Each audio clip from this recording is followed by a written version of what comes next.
I know what you're thinking there. You're thinking, oh, is this a cold open like they do on the television where they have a bit before the main theme song? Well, I suppose it is. I suppose it is if we haven't had the main theme song yet and nothing has happened before this. I haven't even said hello yet. Then I suppose it is what they call in the business a cold open. So we do a cold open. We might as well do it. You can consider this a cold open unless you don't want to, in which case feel free to consider it something else, although I'm wondering what you would consider it if you're not considering it to be a cold open. Feel free to let me know if you want to think of this as something else. Might help me to understand my own work a little better, but no, that's for now. Think of this as a cold open. This is like the bit on Criminal Minds where they burst into a scene where there's some house burning down and there's some fella pouring petrol around and splashing it around, and there's some fella screaming, and there's some woman watching from afar with an evil face on her, and there's somebody's cat running off in the distance, and there's all sorts of other stuff happening, and then they say, wonder what happened here, and then they have a theme tune, and then it says 48 hours previously, and then they show the calm before the storm. They're sitting around in an office saying, we just got a call about a fella who's going around threatening to burn things down, and there's a cat who's a bit worried, and there's some woman who apparently looks suspicious, although we haven't got cause to bring her in yet, so we'll have to find out what's suspicious about her. You can't just arrest someone for looking suspicious. And then they have a meeting and they get on a plane. They have a plane on Criminal Minds. They have a private jet. The people on Criminal Minds, the TV show, it's not a real one. It's just a set, as far as I know. It's just a set that they have, and they go and sit on it. But you're supposed to imagine that they're on a plane. They never show the pilot. They say nearly every second episode they get on that jet to go solve a case in some other part of the country, but they never show the pilot, and there's never any pilot announcement saying, please turn off your laptops and sit the fuck down and stop fucking moving around and doing whatever it is you're doing. This isn't a freaking FBI headquarters. It's a jet. It's there to transport you to where you're going. Don't be doing your work on the plane. No, they never say anything like that. Possibly because maybe if you have a private jet, you don't have to put up with crap like that. Maybe that's why. That's how. I don't know what it's like to have a private jet, but maybe it's the case that they don't have people saying, please fasten your seatbelts, please throw away your laptops, please put your tray to an upright position. No, maybe they think this fella owns this fucking plane, or his employer does, so we're not going to start bossing him around. Otherwise, what's the point of owning a private jet if it's just going to be the same? You might as well hire people to sit beside you and be annoying if you're going to be like that, if you're trying to just recreate the commercial airline experience. No. Anyway, cold open, on with the show. On today's substandard episode number 750 of Into Your Head podcast, a pile of crap. Absolutely fucking fantastic. Hello.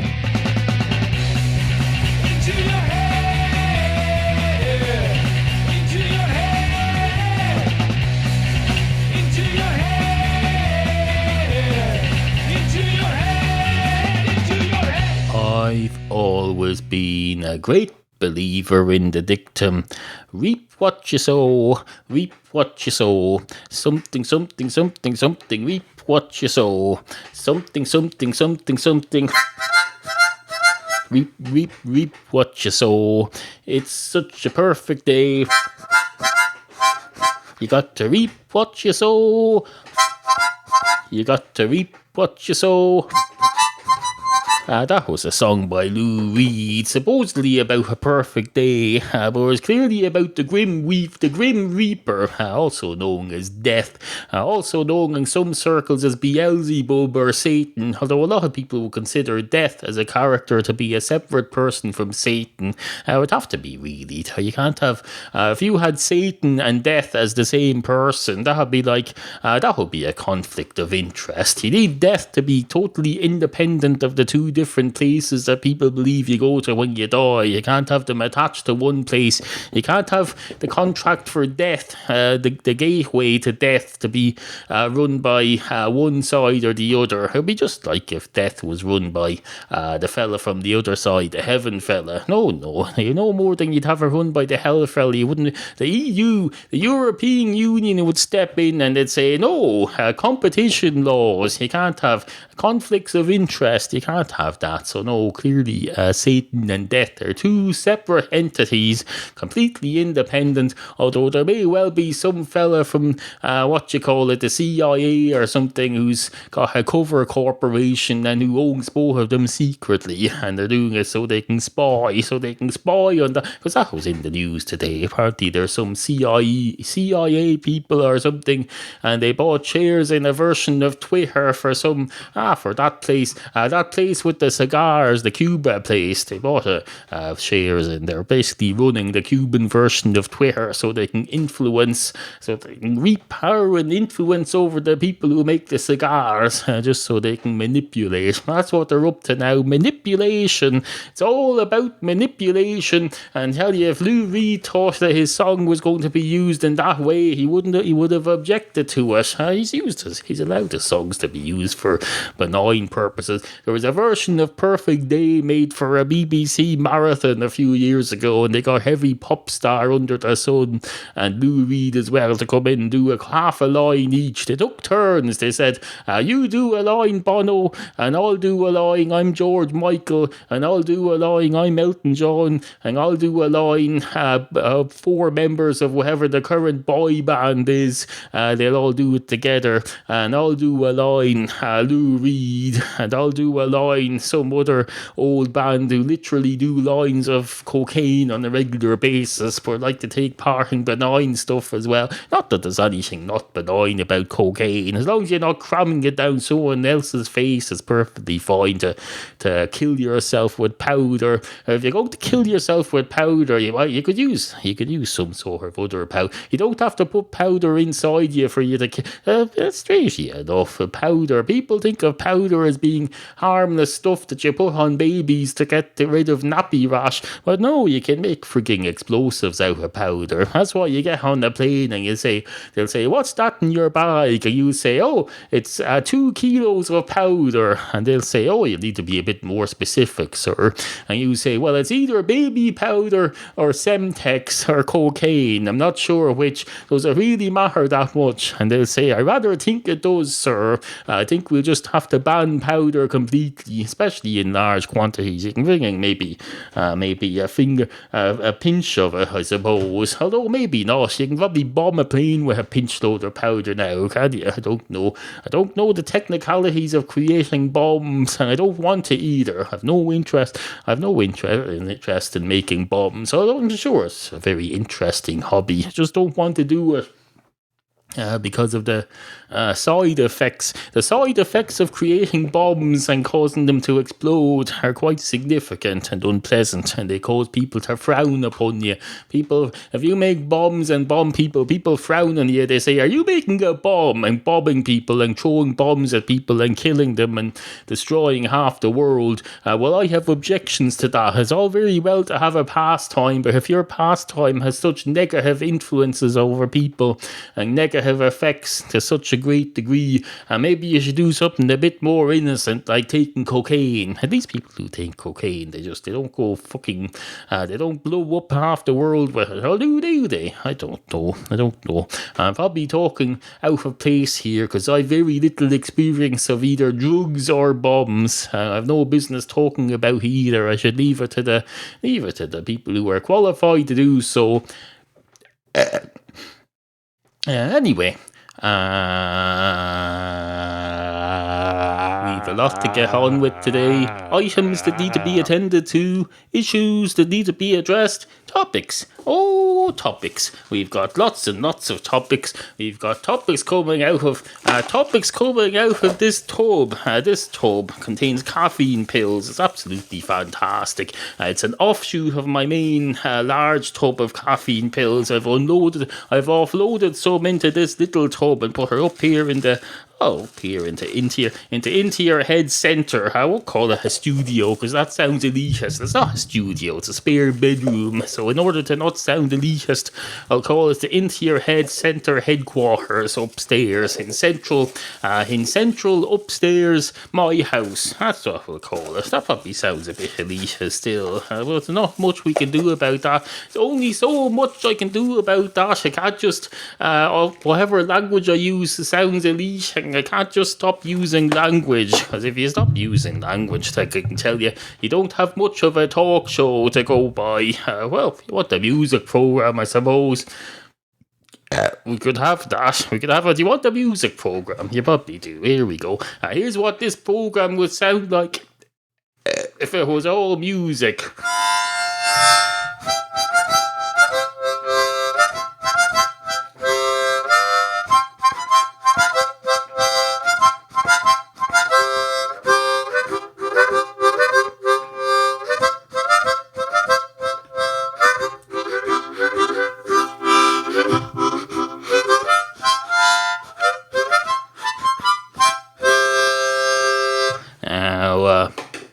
I know what you're thinking there. You're thinking, well, good point. I wouldn't enjoy a program that was all music, but only if it was all that kind of music, because I prefer mainstream. And that was a very obscure track that you played there. In fact, so obscure, it was just you blowing randomly into your harmonica. It wasn't even music. Well, that's a bit insensitive, if you don't mind me saying so. I've been playing harmonica off and on since I was about 7 years of age, with a possible gap between the age of about 10 when I lost my first harmonica and the age of about 32 when I got my second one for my birthday.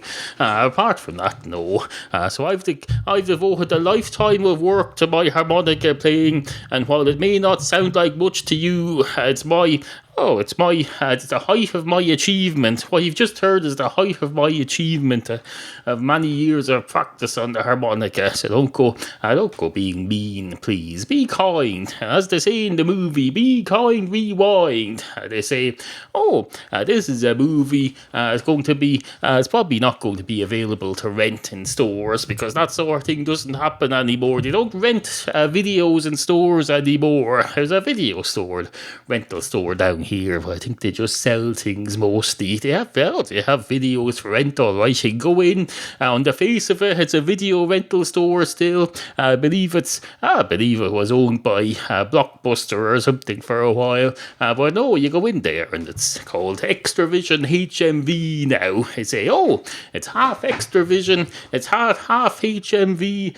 there'll be half something else if we ever merge with anyone else who's going out of business, although then there'll probably be a third each, because you can't have three halves.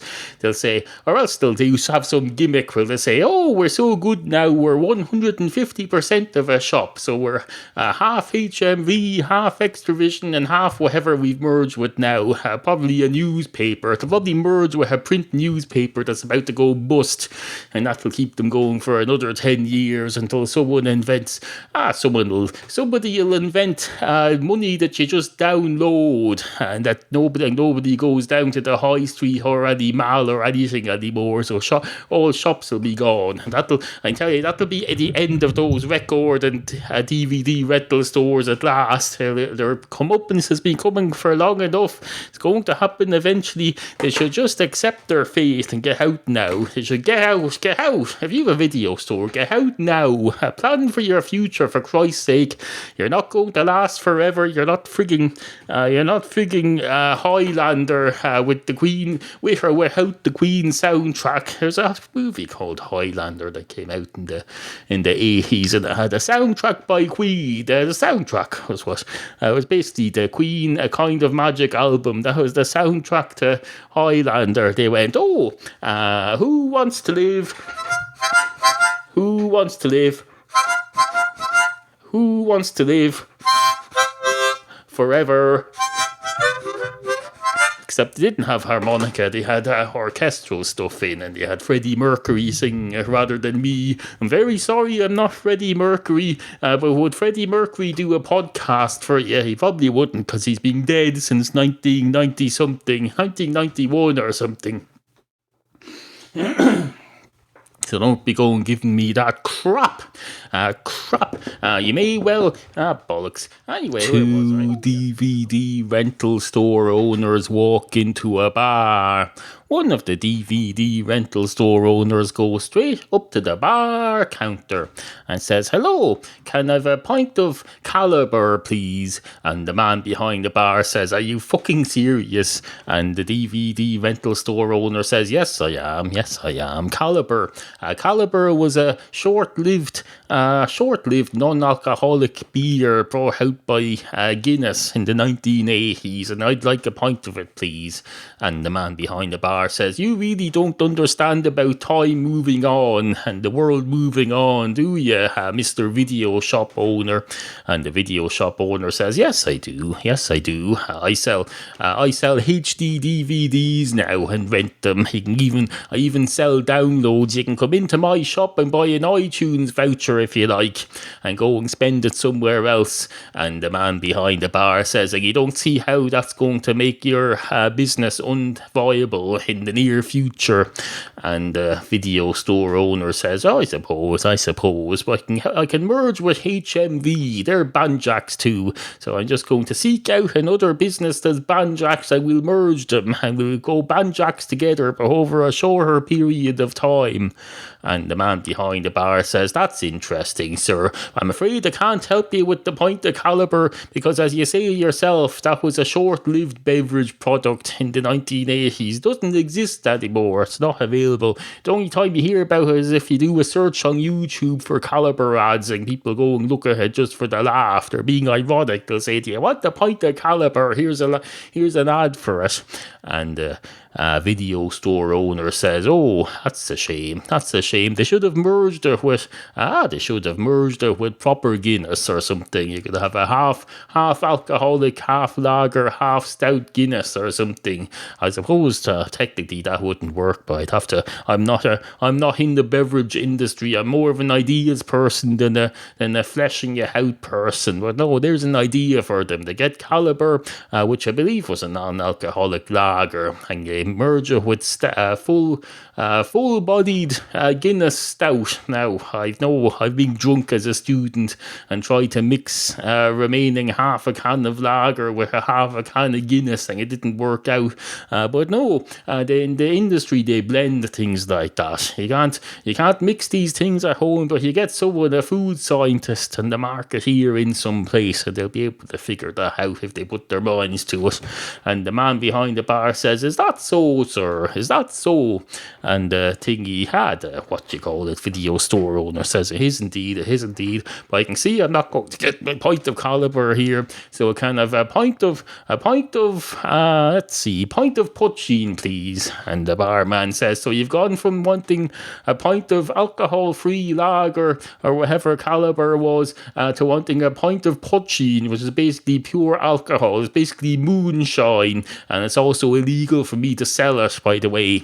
And the video store owner says, "Oh, I can see I'm not having much luck here. Despite being flexible, despite taking the advice of the world on board and trying to be flexible and not just selling videos anymore, and broadening my business and doing branching out to other businesses, and also reflecting it in my social life by broadening out my alcohol beverage orders, I'm still not having much success here, am I? It just goes to show the people who lecture me about what to do with my shop don't know what they're talking about."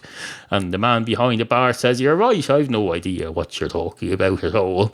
And the video store owner says, "I'm talking about the fact that you don't know what I'm talking about. Although I wasn't specifically referring to you. I wouldn't be that rude to say that to your face. I was talking about the world in general."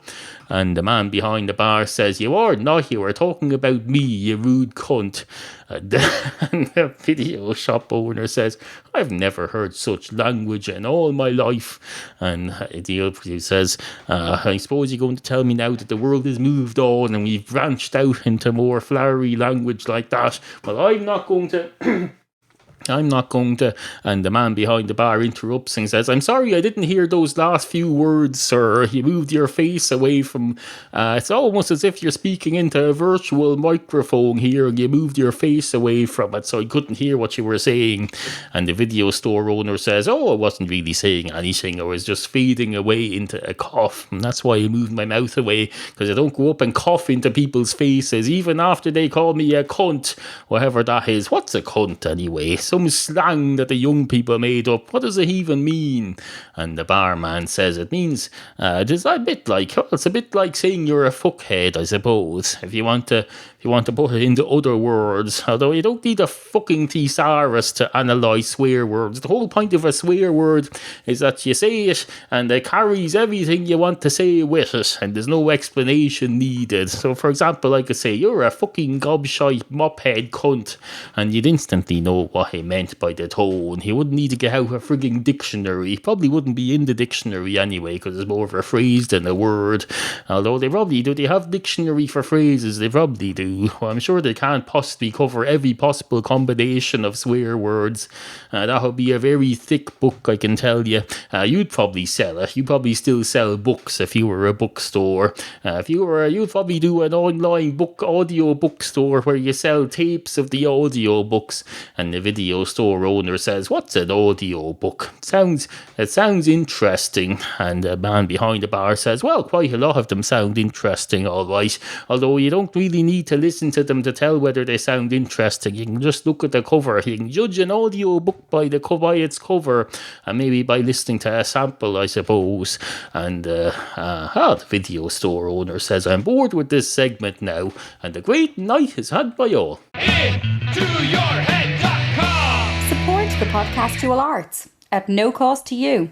Just click through the Amazon link at IntoYourHead.com whenever you go shopping for anything, even if you use Amazon UK or Canada. We'll take your weird foreign money here. We're not proud.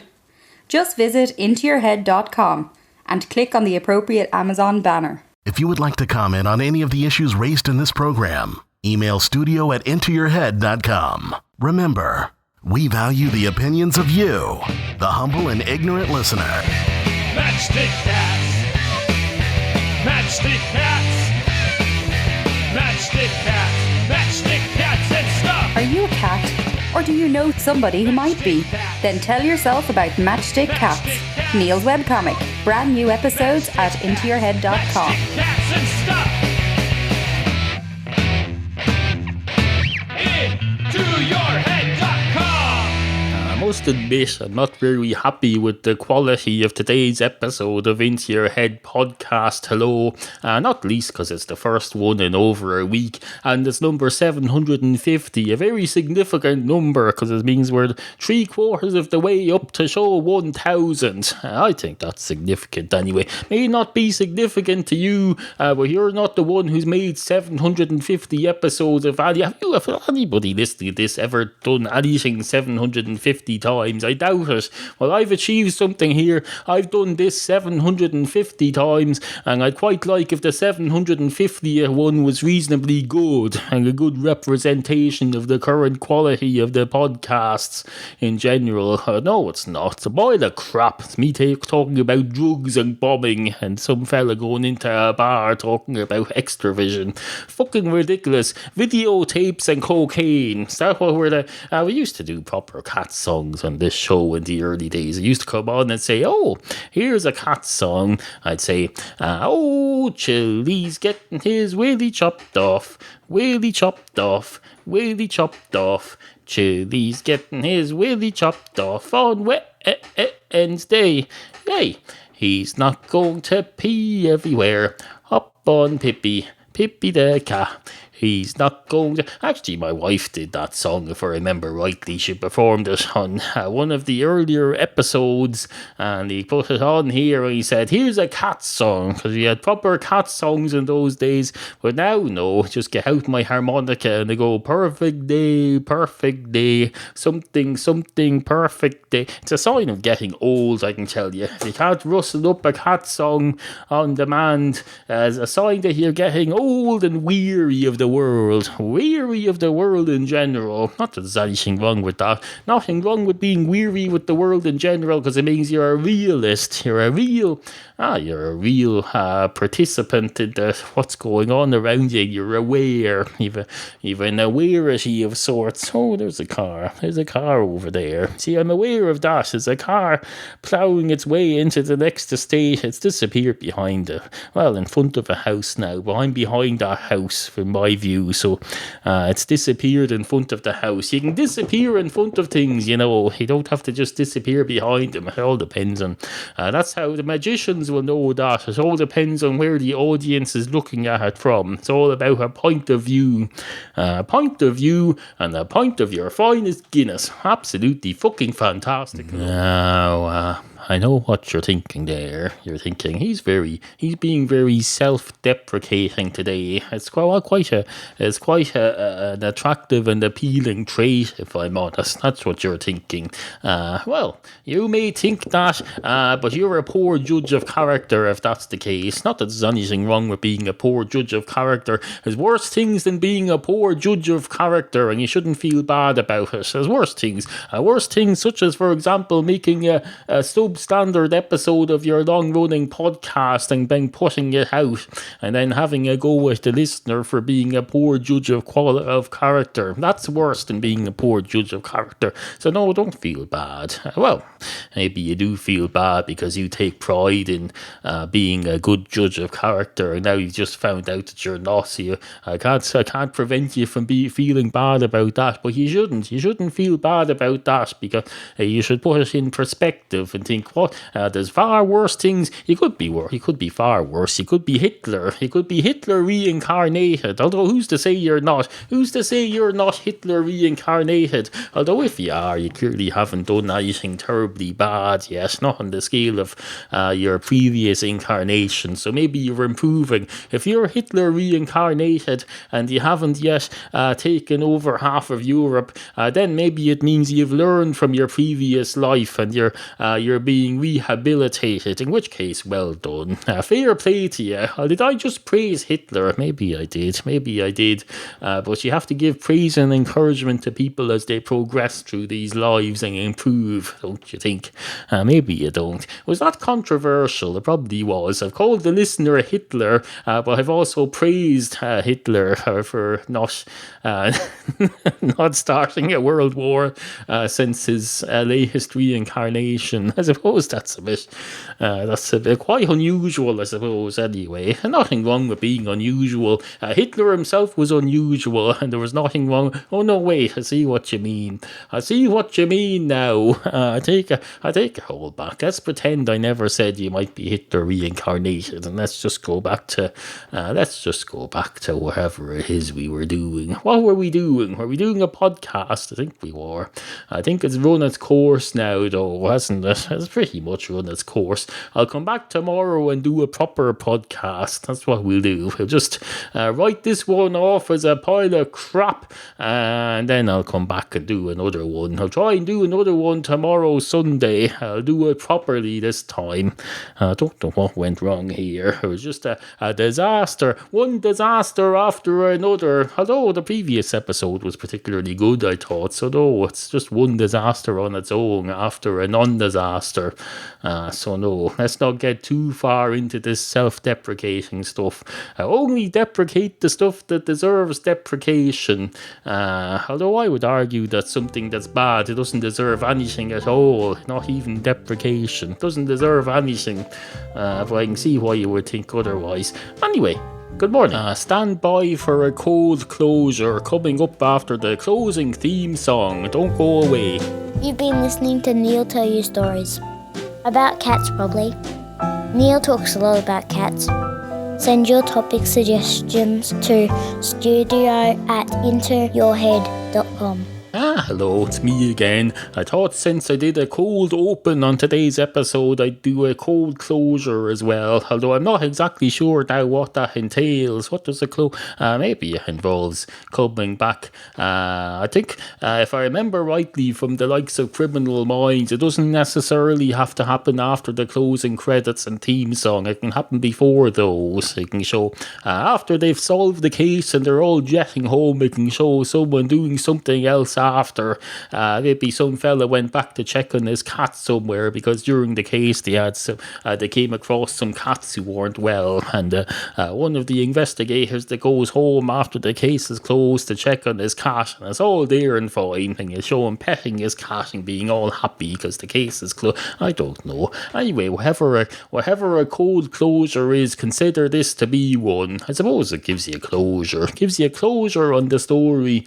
Although cold closure implies that it's not good. Cold would imply it's kind of unfriendly and hostile and not very emotionally satisfying. And if that's the case, I'm very sorry. But it's satisfying to me because if you have a cold open, then in order to get closure, you would need a cold closure too. Especially if you're a little OCD like me.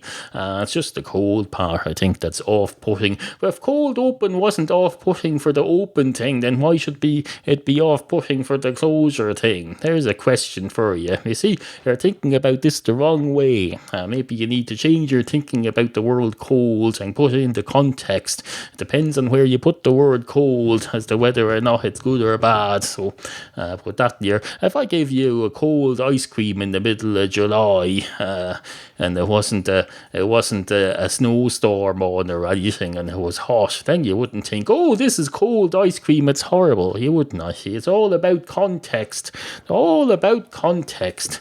Anyway, this has been a cold closure to today's episode. It's not over yet. It